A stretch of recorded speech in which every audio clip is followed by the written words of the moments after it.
This lesson assumes you have some basic Photoshop skills. You're maybe a beginner still, and that is completely fine. And it's going to help kind of refresh some of those basic skills, just the tools panel, the control panel, the layers panel, and then also moving into some color theory and working with a tablet. So if it's your first time, you need to make sure you have a tablet on. I am using my tablet right now to move the mouse around the screen. So we're going to first start with going to create new. And I'm going to move this kind of over. Give me a second. And in our new document, you can see there's all kinds of different options in here. We're just going to go with print a letter. It keeps us in inches. Orientation is going to be vertical, which is portrait. 300 resolution, it would be silly to work in a 72 resolution because that's if we're creating something only on the that's only going to be seen in like a small size. But at least if you start at 300, you can always go down. But you can never necessarily go up because remember this is raster and not vector. Okay, so we're going to use RGB because that is the access we have to a printer. Background can be white. You could change that. Color profile, and we're going to leave everything else. So I'm going to hit create. I do not recommend naming at this point, and I'll show you why. I like to have this untitled as a reminder that I have not saved this. And if I had just named it right there, it sometimes gets confusing. So I like to go in to File, Save As, and really force this to be saved somewhere. We'll just say my desktop for now. You probably need to browse into a certain folder that you're saving this on, whether it's in a computer lab or at home. So I'm going to call this sphere. And you all actually are going to want to call that your name and then colored sphere. So let's just go ahead and do it that way.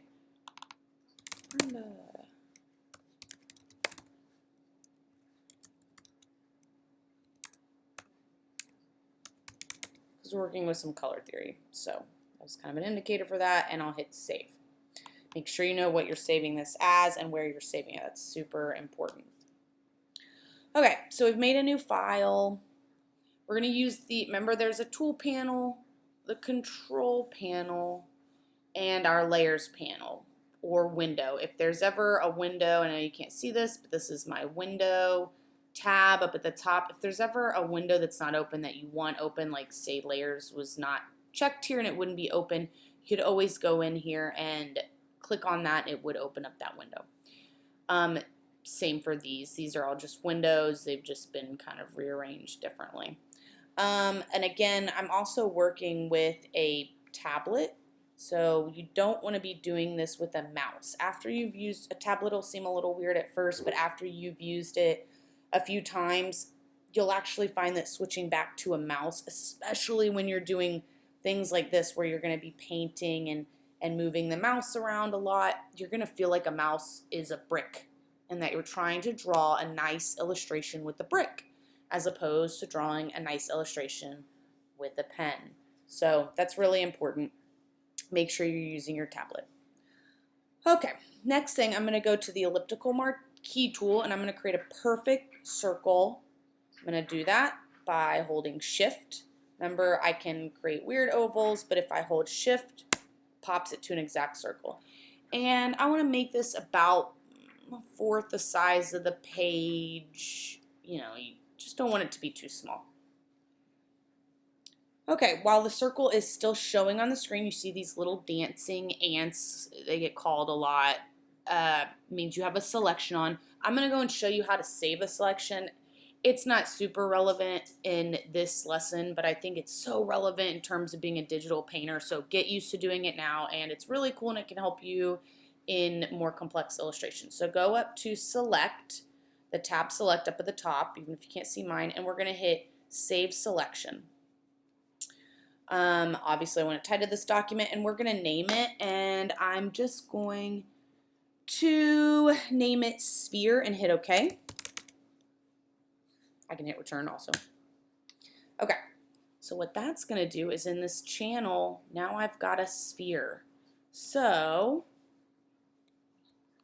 and I'm using both hands. I've got my tablet with this hand, and then I'm using my left hand, because I'm a righty, to do shortcut keys. So like if I'm hitting shift or whatnot. So now what's really nice is we could click over into our channels window. Again, if that's not open, just make sure you open it. Channels window, I can hit sphere. I can click on this, which from my mouse it's not showing, or from my tablet it's not showing it, but it says load channel as selection. Load it, you'll see the dancing ants, but you're like, well, it's still weird with the color. Click back up to RGB. Again, you'll kind of see why this is more relevant in the future. So RGB and then back to layers. So I could always have this if I wanted it. While the circle is still showing on the screen, I'm going to go up to select and I'm going to name, oh, I already did that. I'm going to use the rectangle marquee now. So I can hit Command D to deselect. That's fine. And I'm going to make kind of a ground where I'm not worrying about layers or anything else right now. I'm just going to click and make a ground. I'm really just showing you how to save selections. I'm going to call this ground and hit OK. Command D to deselect, and then I'm going to draw a wall, and I want it to go a little bit further than my ground was, and I'm going to save that, and I'm going to call that wall. Okay, so now again, if I Command D, deselect, and I can go over to channel, and I can see all these things that I've created, just these kind of basic shapes. Back over to layers, you kind of got to be able to go back and forth. Okay, so if you ever get this, what you're basically creating by making these channels are alpha channels and masks. So if you remember, masks hide things. Anything that's black is being hidden. Anything that's white is being shown. So that's why this top white one that says wall is white. And then the ground, and then the sphere. So anything white showing, black not. And the reason you're seeing this little red is because it's kind of giving you a visual indicator. You're in mask mode. You haven't clicked back into your normal full color RGB mode. So go back to channels, click on RGB. See how now I'm back to normal. So, okay. I'm going to hit save at this point. I'm going to go to my layers. I'm going to see a tab. I've kind of already shown you that, where you can see all of these, and I'm going to load the sphere. I'm going to show you now with full, we're going to add color. We're going to set up some basic color. So load the sphere, go back to my RGB, go back to my layer. I'm going to make a new layer. And in this new layer, above my background, I'm going to call it sphere base color. Double click, sphere base color, hit return. I'm going to choose the paint bucket, and I'm going to give it a mid-level green color to fill this selection while I am in my base color. Okay, so here is my paint bucket, and again, I am using my tablet. I'm not using my mouse. You've got to start getting comfortable with that. So even though you could probably, especially if you're a beginner to a tablet, do all of these things much faster with your mouse, this is about digital painting. So you need to get yourself trained to do this properly. It's like doing a little warm-up sketch before you do a full figure illustration rendering. Okay, so kind of a mid green. Like, I don't want this crazy green, and I don't want a really dark green. Just kind of a mid-grade green. So I'm going to hit OK. I'm going to show you, I could do this with the paintbrush. See how it's all staying? And that's why I like selections, because when I'm doing illustrations, these selections become really important for me in terms of editing. So you can use your paintbrush. What's beautiful about the Photoshop updates is you can Command Z a whole bunch back. So I just did it twice, which if you know that it was not the case, you could only do once before. And I'm going to paint into this. So I've got this basic color. Now I'm going to go back to my Channels tab. I can deselect, Command D. Go back to my Channels tab, and I'm going to choose the ground, and I'm going to load it, meaning I'm going to select the pixels and go back to my main full color channel, layers, and I'm going to make a new layer, and I'm going to call it ground.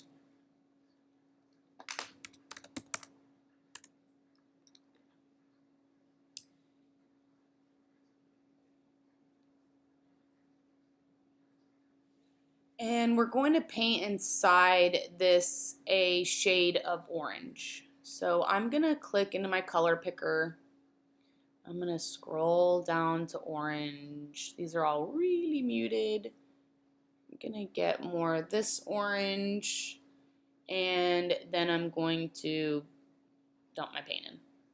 Now, what's weird, I have that layer above.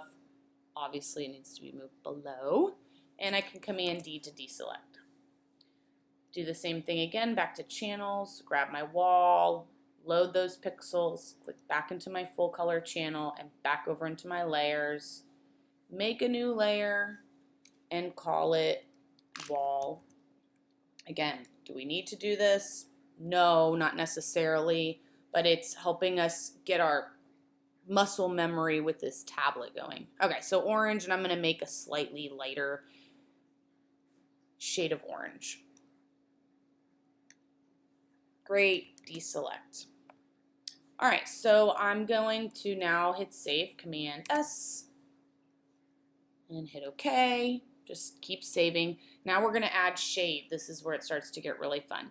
So make a new layer and call it shade. I'm gonna make sure it's above my sphere base layer. I am then going to load my sphere section.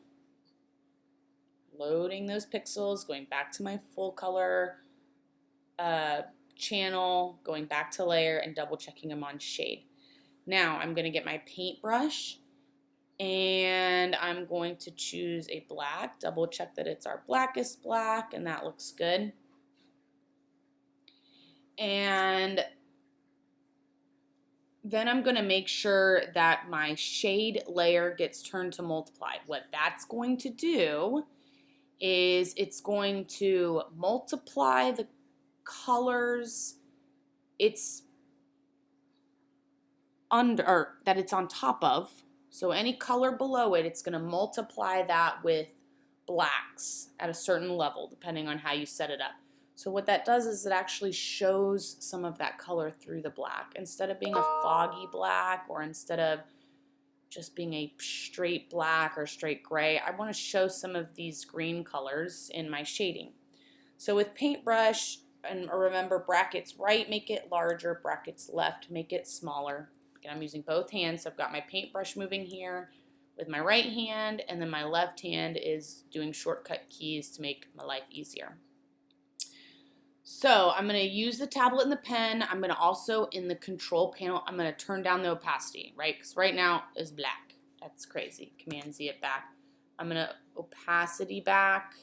Flow means how fast is the flow? Does it have a very large opening to this pen and is dumping? Well, it's a brush, but how strong is the flow of paint through this brush? And then how transparent is this paint? That's what opacity is, and flow.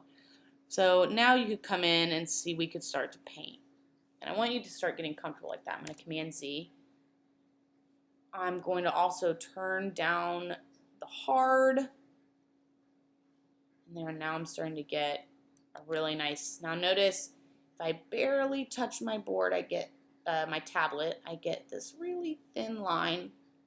And if I really push down on my tablet, notice I'm getting this very foggy line, thicker line. I like that. I want a little bit thicker line. And then I'll also manipulate it a lot. So what you're going to do is come in here and create your basic shading. If the light was coming from the upper left side of this sphere, kind of the front, we're not going totally to the side, a little bit more to the front. So I'm just going to show you painting some basic. And And I'm just kind of lightly,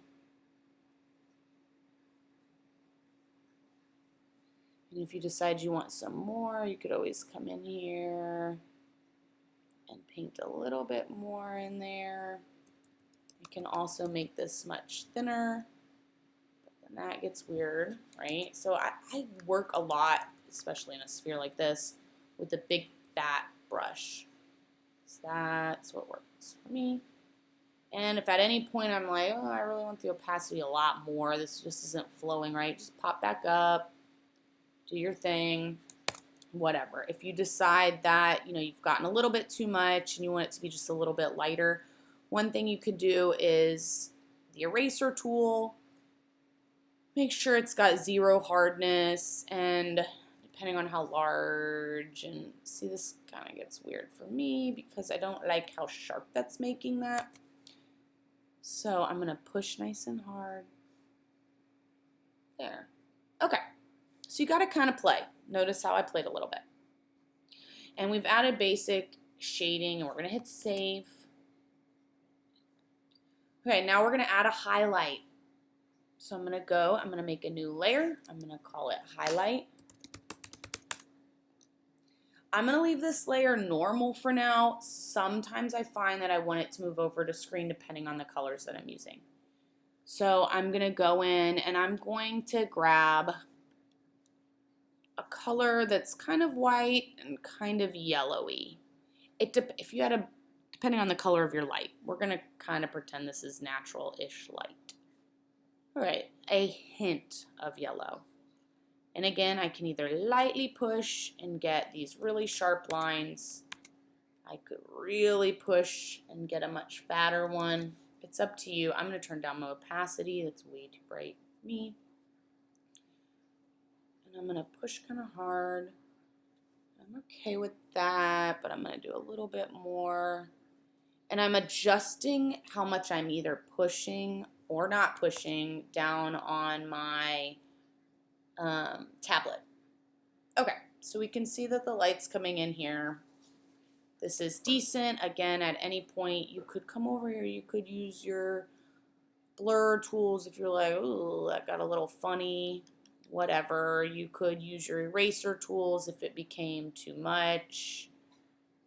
That's up to you. You can always adjust the flow. You can always adjust the opacity if you just want to erase a tiny little bit. Maybe like that. Okay. All right, so now you've added highlights and you've painted them on. I'm going to add a cast shadow now. So if my light source is coming from here, it's going to cast backwards, right? Straight back. Okay. So now we want to make a layer below our sphere layer, and we're going to call this cast shadow. Just like any shadow or shading, we're going to turn this from a normal to a multiply because we want to show some of the color of the plane that it's casting this shadow onto. Okay, so then I'm going to use a brush tool and I'm going to draw out some circle shadow. I've got a black. I've got it turned way down. I can always adjust this if I need to. And I'm just going to start painting. Oop, I'm on eraser. I'm just going to start painting a little bit. And I'm not seeing...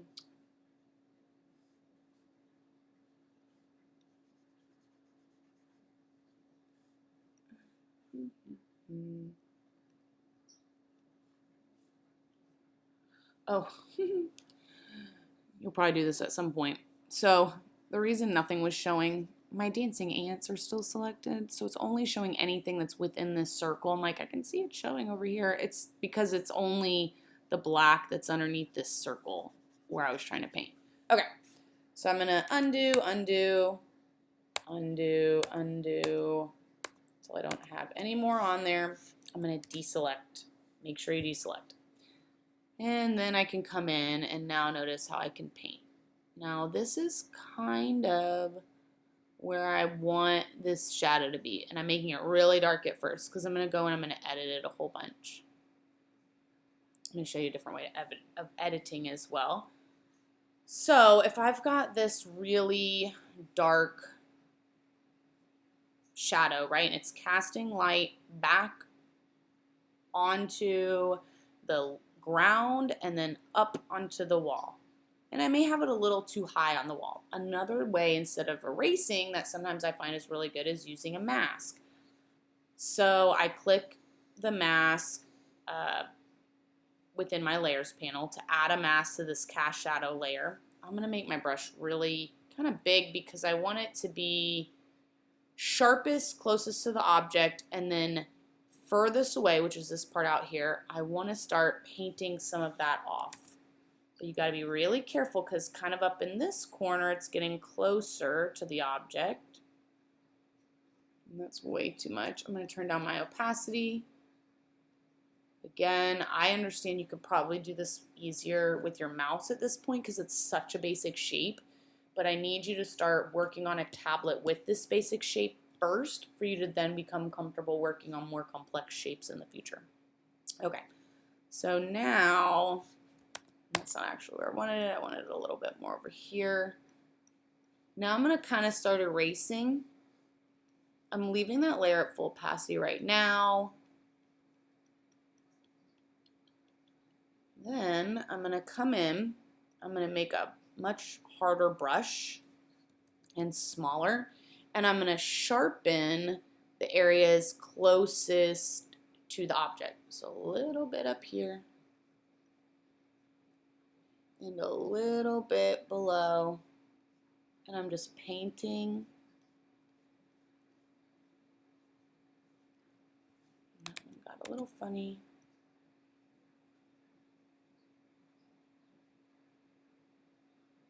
And I'm going to get most of it off from underneath this because I'm going to show you another way, even though that looked really good for some of our contact shadow. Okay, so now what I've done is I've gotten too sharp of an edge right here. So what I can do is just with my mask, paint it back a little bit fuzzy.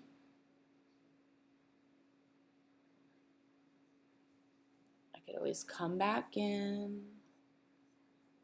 back, forth, back, forth. That's what you're going to be doing a lot of. So the furthest away point, this point on this wall, is definitely getting some of our most faded, least sharp shadow. All right, so then kind of the last thing I'll do on that is just barely turn down the opacity. Now look how that really comes alive, where I can see those oranges. They're there.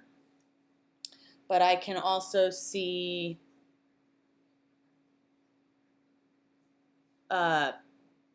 the dark. Okay, so next we're going to add a contact shadow. Oh, some reflective light. Oh, love some reflective light.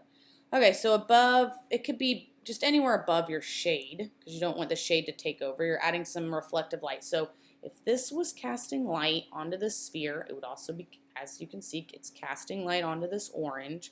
This orange is then, no matter what the surface, it's going to reflect at least a little bit of light.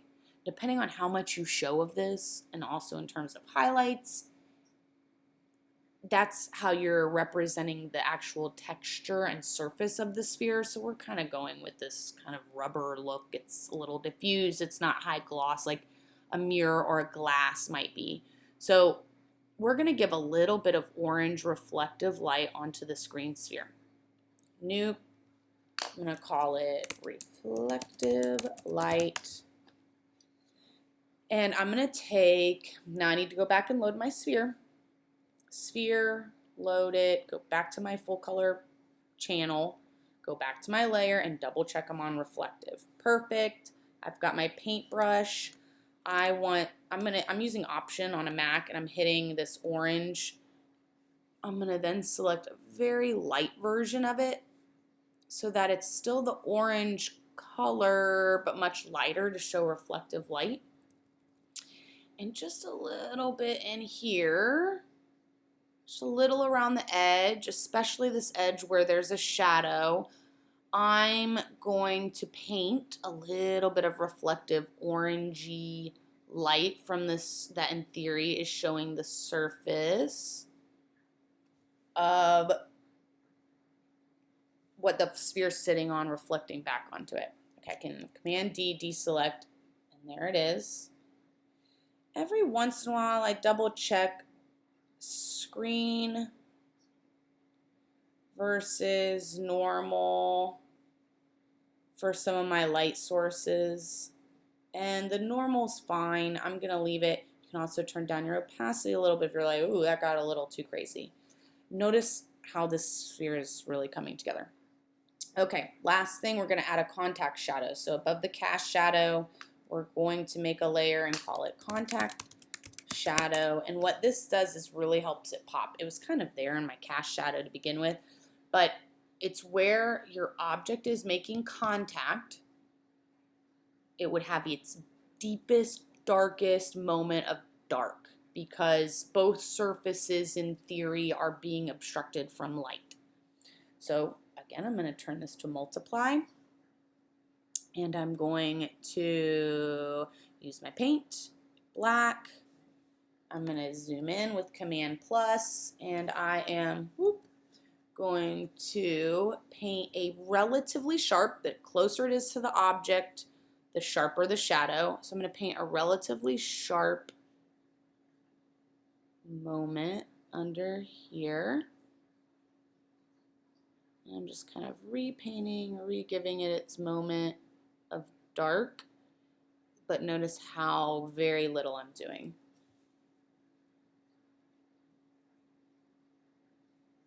If you get too much, which happens, just go back in and erase a little bit out using your eraser. Make sure your flow and opacity are the way you want it to be. And now it's got a really nice contact shadow.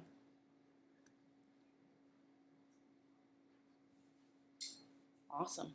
All right, hit save. You're done. That's a good job. What's awesome, I think, about setting it up this way, and this is that shadow back here, is at some point, say this was for a raster image that you were doing for a client, and at the last minute the client said, oh my gosh, we've changed it from a green sphere over to a, I don't know, a purple sphere, we'll say. You could always come in with that base color layer because you've set up your shade and your reflective light on separate layers. And you could change this. Let's go find a purple to a purple or a blue or whatever, because you've set up the basics really clean. So I like that for that reason. And also, you know, you'd have to maybe, depending on what you've changed, you might have to change something with some of the reflective light, but you can always go in there and do it the exact same way that I just did this. You can always go into adjustments, hue, saturation, and change things that way. Like, for example, if we wanted the contact shadow to have a little bit more purple hue in it, which you can't really see right now, but let's just pretend that you do. We could colorize. We could move that guy even over to have more purple to match the change that we've made. And you still got a great object without having to go back and repaint everything. All right, hope that helps, and good luck.